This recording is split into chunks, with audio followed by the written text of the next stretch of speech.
কেমন করে আদর করছো দেখি দাও, গালে দেখি দাও, গালে গালে। তুমি কাকে বেশি ভালোবাসো? দিদাকে। আর তারপর তারপর কাকে ভালোবাসো?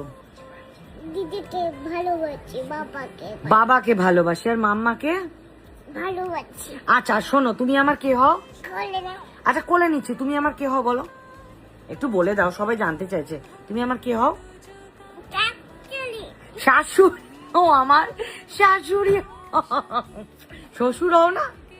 শ্বশুর না? আবার মেয়েকে আমি যখনই জিজ্ঞেস করি তুমি আমার কে হও, কাঞ্চন বলে আমার মা এসেছে, তো ও বলে আমি তোমার শাশুড়ি। আর আমি জানি না ও কি করে বোঝে, কাঞ্চনের মায়ের ছবিটা দেখলেই বলে ঠাম্মা ঠাম্মা। কেমন করে বলো? ঠাম্মা, ঠাম্মা, হ্যাঁ।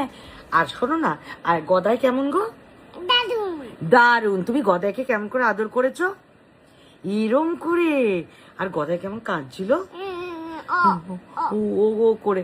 আর গদাইকে তুমি কেমন করে ঘুম পাড়াচ্ছিলে। আর তুমি আমার কে গো? শাশুড়ি। তুমি মামাকে কেমন করে আদর করে একটু দেখিয়ে দাও। আর দেখাবে না, ক্যারাপা নড়ে গেছে।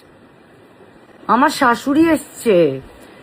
এত কাঞ্চনকে বলেছি কেন তোমার মা নেই, তোমার মা নেই, আমি কেন একা একা, এই যে আমার শাশুড়ি এসে গেছে, জল জ্যান্ত শাশুড়ি। আর শাশুড়ি শুধু এসেছে না, শাশুড়ি তার ছেলেকেও কাঞ্চনকেও শাসন করে। তুমি বাবাকে কেমন করে চুপ করে বকো? চুপ চুপ বাবাকে এরম করে বকে? চুপ চুপ চুপ। সত্যি আমার শাশুড়ি এসছে।